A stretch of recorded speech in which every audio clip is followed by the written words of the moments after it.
need to keep pressing this issue forward. We've got a lot of success so far. We've got a lot of got a lot done, but there's a lot more to do.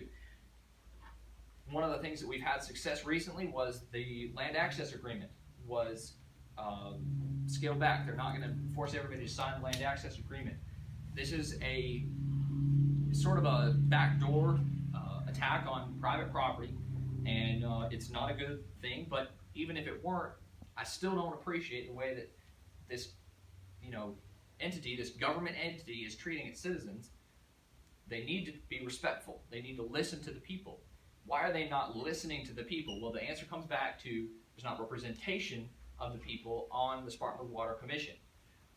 What do we need to do? We need to put representation on the Spartanburg Water Commission. And so Senator Reese and I have been working together, and then Stephen Long, to try to put forward some bills that will increase the number of commissioners on that board. Now, what we've seen is that if we go with some of the legislation that's been filed up till this point, you're going to see a lot of the other water commissions and public utilities and things around the state speaking out against them. But we think that we found a way to not have all these other groups speaking out against our bills. And it deals with the fact that the Spartanburg water system has a unique setup where they have their sewer commissioners, there's 7 sewer commissioners, and then there's 3 water commissioners, but the water commissioners are also sewer commissioners. So the sewer and water commissioners are intertwined.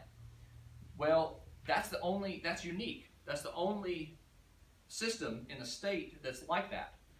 What we can do, and what we've already worked on, is we can identify Spartanburg Water without ever calling their name by describing that setup of the sewer and the water overlapping, and we can combine the 2 boards, because remember, there's already 7 members on that sewer board, and those other members are elected countywide.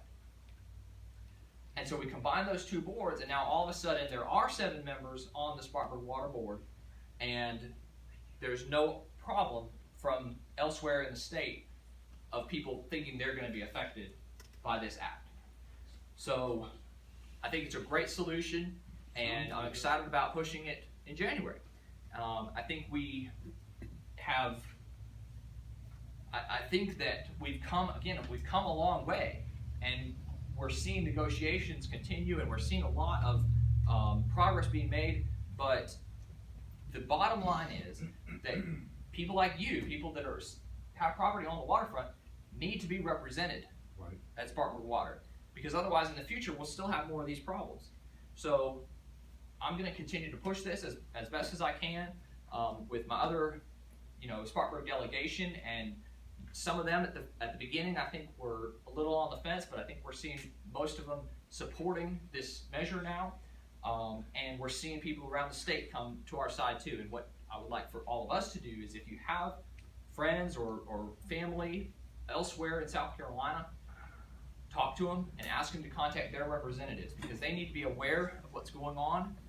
It's not even just the Spartanburg County delegation, it's also the whole legislature is going to have to know about these issues in order to come to our perspective.